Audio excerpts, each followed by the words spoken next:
Olá pessoal, sejam bem-vindos a mais uma semana de conteúdo e essa semana nós vamos ter 3 tópicos principais. Vamos iniciar agora falando sobre níveis de maturidade BIM, vamos entender um pouco o contexto BIM no Brasil e no mundo. No Brasil a gente já iniciou nas últimas aulas falando sobre isso, então só para trazer alguns conceitos de fora para vocês entenderem um pouco como é que está o BIM aí no mundo. E por último a gente vai ter uma prática, né? A nossa primeira maior prática que a gente vai passar aí essa semana e a próxima trabalhando em cima dela, é uma forma de vocês se atualizarem com relação ao material do curso e também produzirem algum material. A gente está com essa ideia de metodologia ativa, então não adianta nada, como eu falei em outras aulas, fica aqui falando, se vocês não realmente pararem, aplicarem isso e colocarem esse conteúdo em prática. Então lembra lá da nossa primeira aula, que eu pedi para vocês, pessoal, anotem num caderno. Quem não tiver com caderno agora, por favor, né? Vai comprar um caderno, volta e a gente continua essa aula. Então, sempre anotem no caderno de vocês toda a aula que a gente está fazendo aqui, pessoal. O sucesso dessa maratona que a gente está tendo, desse período de 1 ano aí do curso BIM da implantação à venda, depende exatamente dessa dedicação de vocês. Não adianta nada, Arthur tá falando um monte de coisa aqui se vocês só ficarem passivamente sentados assistindo. Lembra que a gente tem metodologia ativa, então a gente quer que vocês coloquem a mão na massa. E aí eu pergunto mais uma vez, como é que vocês já podem aplicar o conhecimento que vocês tiveram das últimas aulas na vida de vocês, no trabalho de vocês, na empresa de vocês? Como é que vocês conseguem lucrar com isso? Será que tem alguma forma de vocês lucrarem com o que vocês já aprenderam sobre o que é BIM, o que não é BIM, pilares do BIM? Então, pessoal, vamos começar essa proação junto ao BIM. Eu acho que essa é a melhor forma de vocês aprenderem. Então, lembrem, criem planos de ações, definam as datas e compartilhem essa informação, tá? Então vão colocando aqui nos comentários, por exemplo, em cada aula. Eu achei legal isso, eu não gostei daquilo, talvez eu possa aplicar isso na minha empresa. E aí, quem sabe, aquele pessoal que geralmente são os mais atuantes, eles acabam saindo desse curso aqui com parcerias de negócio, acabam saindo desse curso aqui até com trabalho. Então a gente precisa ver isso acontecendo. Então vamos lá, pessoal, vamos tornar isso aqui bem ativo e preciso de vocês para que isso não aconteça. Lembra lá, curva de retenção de esquecimento de Ebbinghaus, temos que estar ali sempre revisando esses conteúdos. Por isso que é muito importante vocês estarem fazendo essas anotações, vocês estarem colocando em um papel, porque aquilo grava melhor na cabeça. Então lembra, já faz um tempo que a gente começou esse curso. Depois de 1 mês, tudo que eu falei para vocês, se vocês não aplicarem, vocês só vão lembrar de mais ou menos 5% ali desse material. Isso é de acordo com a curva de retenção de esquecimento de Ebbinghaus. Então vocês não querem isso, eu tenho certeza, né? Então vamos lá, pessoal, evitar aí esse telefone sem fio. Vamos estudar, que é a melhor forma da gente aprender. Agora vamos falar sobre níveis de maturidade BIM. O que é isso, né? BIM Levels é um jogo que a gente vai evoluindo de nível para nível? Sim, é um jogo.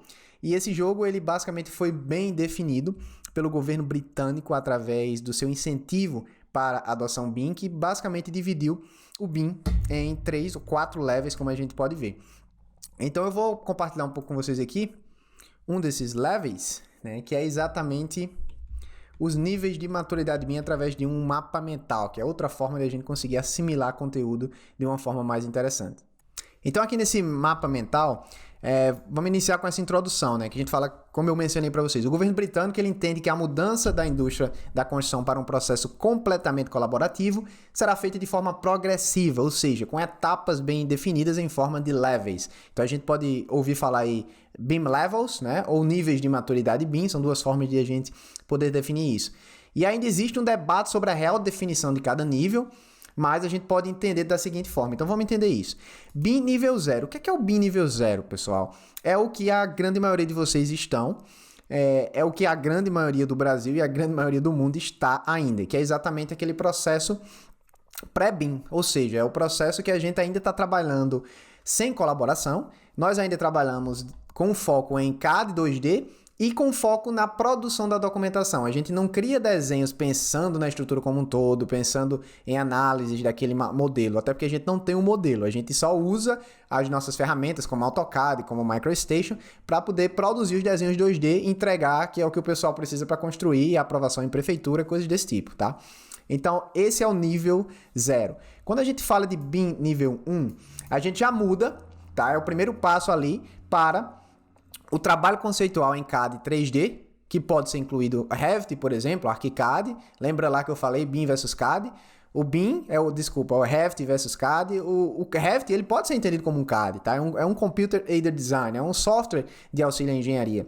Só que é um software mais avançado. Então, a gente já começa a trabalhar aqui com 3D CAD para trabalhos conceituais, ou seja, análise de volumetrias, e o 2D para documentação. E aí, se a gente analisar lá pelo Reino Unido, eles têm algumas normas, e uma delas é a ABS, a British Standard, 1192 de 2007, que solicita aí algumas regras para que isso aconteça, incluindo um Common Data Environment, que a gente já aprendeu o que é também, que é exatamente o nosso CDE.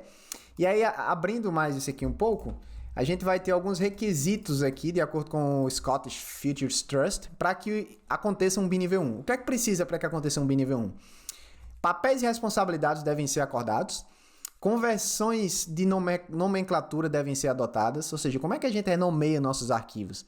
A gente não vai fazer como nós fazíamos lá na universidade, né? Trabalho, underline, final. Aí tem uma modificação. Aí a gente coloca trabalho, final, 2. Aí depois trabalho, final, 2, underline, final. E aí tem gente que ainda bota trabalho, final, agora vai, pelo amor de Deus. Então a gente vai colocando umas nomenclaturas bem loucas nos nossos projetos. Isso não pode acontecer no BIM nível 1, tá? Quando a gente trabalha com BIM nível 1, nós precisamos ter conversões de nomenclatura. Além disso, devem ser estabelecidos mecanismos para criar e manter os códigos específicos do projeto e a coordenação espacial. Precisamos de um Common Data Environment, aqui no BIM nível 1. A exemplo, um extranet de projeto ou sistema de gerenciamento eletrônico precisa ser adotado. No meu caso, eu citei bastante o BIM 360, a gente vai ver isso lá na frente, como é que funciona na prática, tá? E também tem que ser feita uma hierarquia de informações que suporte os conceitos do Common Data Environment e repositórios de documentos. Então, isso tudo vai ser abordado para vocês. Lembrando que a gente ainda está na introdução, entendendo o que é BIM, entendendo o que é que existe, para que a gente possa colocar isso aqui em prática, né? Depois disso vem o BIM nível 2. Qual a diferença do BIM nível 1 para o nível 2? A grande diferença é que o BIM nível 2 ele se diferencia exatamente pelo trabalho colaborativo. No BIM nível 1, eu ainda estou trabalhando ali sozinho no meu espaço. Quando eu vou para o BIM nível 2, eu começo a colaborar com outros profissionais, eu começo a colaborar com outras empresas, por exemplo. E, por exigência, qualquer sistema BIM, como também pode ser mencionados os softwares BIM, eles precisam ser capazes de exportar tanto IFC como COBie. Então, a gente já viu o que é COBie, a gente já viu o que é IFC também em aulas passadas. Vocês já estão cientes disso. Se não lembra o que é, volta para a última aula, revisa, lembra lá, sempre está nessa atividade, né, de estar revisando. E o BIM nível 2 é um método de trabalho vigente no Reino Unido para obras públicas. Então, você quer construir no Reino Unido, você tem que estar trabalhando no BIM nível 2 e tem que estar seguindo uma série de requerimentos que a gente vai ver aqui em slides em alguns instantes. Então, aqui são basicamente o que é o BIM nível 0, BIM nível 1, BIM nível 2. O que é o BIM nível 3? É exatamente a mudança da colaboração com outros profissionais para a integração, ou seja, você vai estar trabalhando com eles em tempo real. Não só projetistas, mas todo o fluxo de trabalho, de processo, de projeto. Então isso vai ser entendido mais à frente, certo? Então, entrando aqui um pouco em slides agora, para que a gente entenda isso, aqui essa planilha, esse slide mostra exatamente o que é essa evolução. Então, o pré-BIM, que é o BIM nível 0, é exatamente a prática tradicionais, com foco em desenhos e detalhes 2D, ainda falta interoperabilidade, o fluxo de trabalho é baseado em documentação. Quando a gente muda para o BIM nível 1, já se começa a trabalhar em modelagem baseada em objetos, ou seja, a gente já começa a introduzir o BIM. Quando a gente fala, vou fazer uma implementação BIM na minha empresa, geralmente, para quem não tem nada, é exatamente essa mudança do pré-BIM para o BIM nível 1 que a gente começa a fazer ali naquele projeto. Então a gente está começando a implementar o BIM, ou seja, vamos começar a trabalhar na modelagem baseada em objetos. Tá? O próximo passo é o BIM nível 2, mas ainda falando do BIM nível 1, a gente tem um foco em modelagem 3D, com automação de detalhamento, quantitativos e visualizações tridimensionais, mas o foco, mais uma vez, ainda é a produção de documentação e análise do modelo. Quando a gente vai para o BIM nível 2, a gente começa a trabalhar em colaboração baseada em modelo. Então, no BIM nível 1, cada um vai trabalhar ali no seu escritório, cada um vai estar independente. No BIM nível 2, a gente já tem colaboração baseada em modelo. Isso significa que a gente vai estar compartilhando essas informações um com os outros para que a gente tenha um melhor produto final.